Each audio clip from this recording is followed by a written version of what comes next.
Warning: the following video contains personal opinions and may contain potential bias.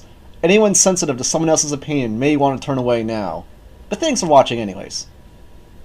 So not long ago, I finally played Pokemon Blue, and recently I've been playing Pokemon Silver, off an actual Game Boy Color this time, and the experience has been pretty interesting.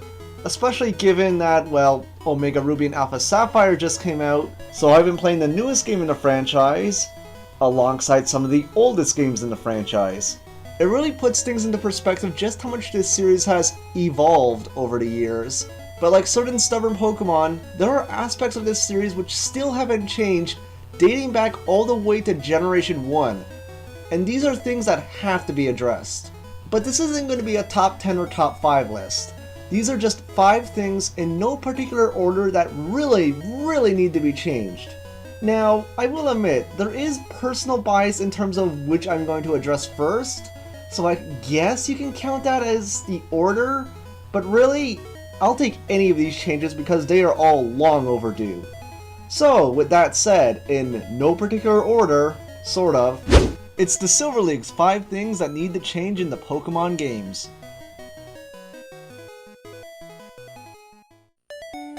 The first change.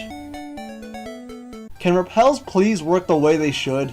Now this is the first thing I'm bringing up just because, well, in-game it outright tells you, or at least hints, that repels only work if the Pokemon you're encountering are lower level than at least the Pokemon in your party, or rather the lead Pokemon in your party. But why should it work like that? Why can't repels just negate all wild encounters entirely? What is the point in this item during the main story campaign where, unless you're level grinding, or playing Pokemon Silver, usually your Pokemon are going to be roughly around the same level as the area you're in at the time. Very rarely will you be completely out-leveling the Pokemon unless, again, you're level grinding or you're sticking to one team the entire way through. In my blue version, I was rotating out Pokemon and my levels were roughly the same as areas I was entering, so repels were useless. I would get weak, need to go back to a Pokemon Center, not have an escape rope, and I would keep running into encounters. It's like, I just want to get back to a Pokemon Center, or I just want to get through this horde of trainers that are blocking my path and just heal my Pokemon up. It's such a redundant, useless thing that kind of contradicts the idea of these repels. It's a repellent. So you're telling me that wild Pokemon can somehow sense that you have a really strong Pokemon on hand and that you're going to send it out first, and you're telling me that this repel is the last thing that scares them off from picking a fight? Really? Just make repels do what they should. It's a spray you put on yourself that I'm going to guess smells awful, and it makes every wild Pokemon in the area just avoid you like the plague. Seriously, it's only useful for in-game. Just make it good for that, please. The second change. Introduce an egg move hinter. Now we've had egg moves since breeding was first introduced in Generation 2, but we've never really had any kind of clue what Pokemon would learn what moves through breeding. It was basically a bunch of trial and error and some kind of guesswork and a bit of logic, sort of. The problem with this is not all egg moves that Pokemon can obtain are really logical. Someone tell me how or why a Donphan would learn Ice Shard through breeding. It makes absolutely no sense, and you have no idea that it could potentially learn this unless you just happen to breed a Phanpy or a Donphan with like a Piloswine or something. Like, the logic there makes no sense, and the solution would be simple. Just have an NPC somewhere in the region who, if you show them a Pokemon, they will randomly say, oh hey, if you breed it with this Pokemon, it can learn X move. Or better yet, oh hey, you have this Pokemon, did you know that it can learn X move through breeding? There you go. You now have a guy who will randomly tell you what Pokemon can learn what egg moves. Maybe they won't tell you what Pokemon they can learn it from. That's for you to figure out what field group they're from, but at least you'll have an idea potentially of a move they can learn if you bred it. Something like this is simple and I think it would make sense given the direction Pokemon is going lately, which is to make it easier and easier for beginners to just pick up this game and quickly learn the basics of proper competitive play. I think this would be a nice step in that direction, and make it so we don't have to rely so much on websites with all the moves listed or, outright hacking the game to find out just what Pokemon can learn. The third change.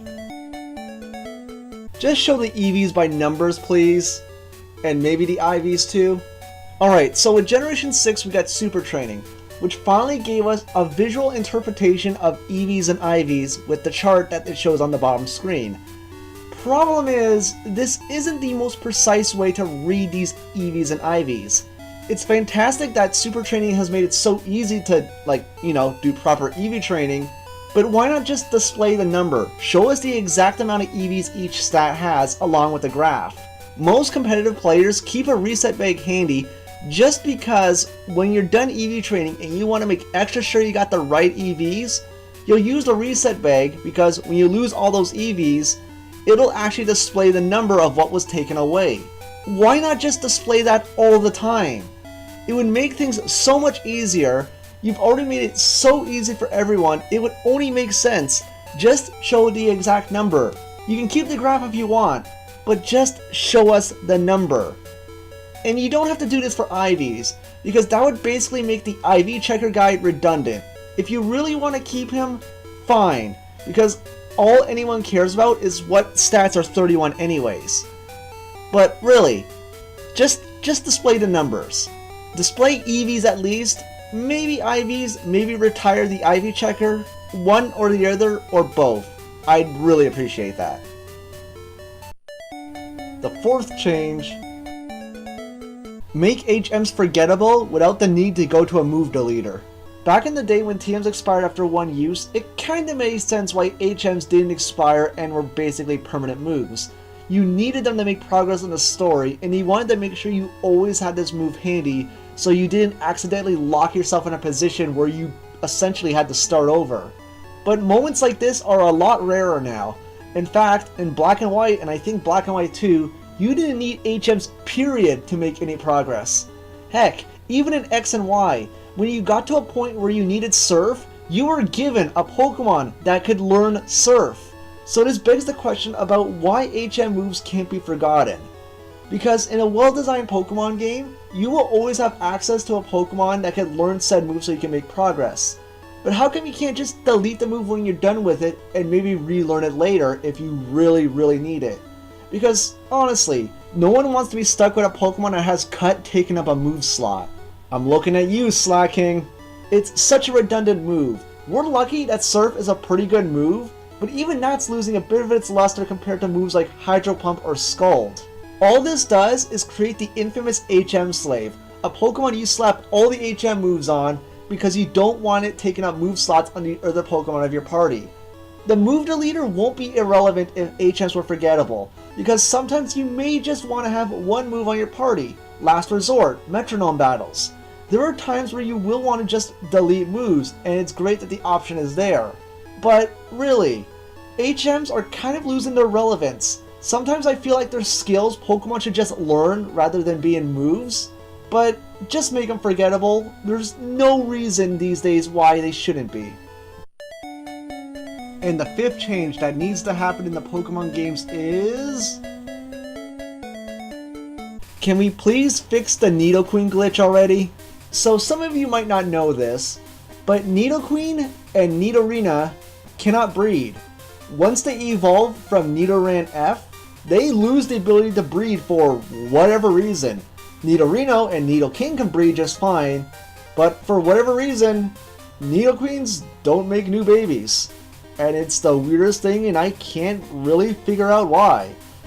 I suspect it has something to do with the fact that because Generation 1 didn't have gender differences, didn't have breeding, when they made those two Pokemon two different species, something went wrong in the coding, and when it came to breeding, Nidoqueen can't figure out if it wants to be a Nidoran female or a Nidoran male, which is really weird, because females decide the species of the Pokemon that hatches.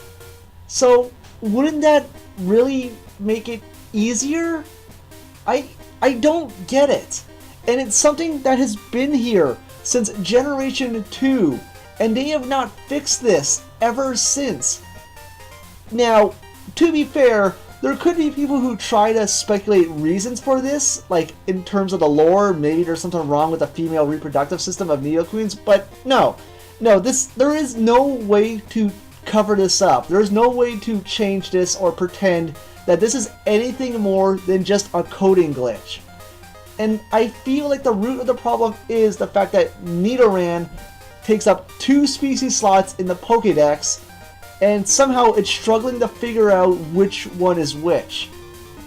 Honestly, I would say make both Nidorans one Pokemon, because now we have gender and gender differences, and even stat differences and attribute differences for these said genders. But of course, we can't have that because that would disrupt the original 151 Pokemon, and suddenly Mewtwo will be number 149 and Mew would be number 150. So, okay, they're never going to change that. But for the love of God, change the coding so that Nidoqueen can breed. Please!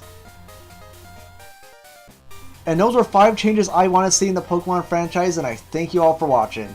If you have your own ideas for changes you think are overdue for the Pokemon franchise, let me know in the comments down below, because honestly, this wasn't the complete list. This was just 5 things that I felt were the most overdue. There are other things, but they're not quite as big to me, but I'm curious what you guys think. And if you got any other ideas for stuff I should talk about in future videos, let me know in the comments down below, because, again, a new idea is always welcome. But until then, guys, this has been Silver August, and I'll see you all next time with whatever other surprises I got coming out along the way. Till then, guys, see ya.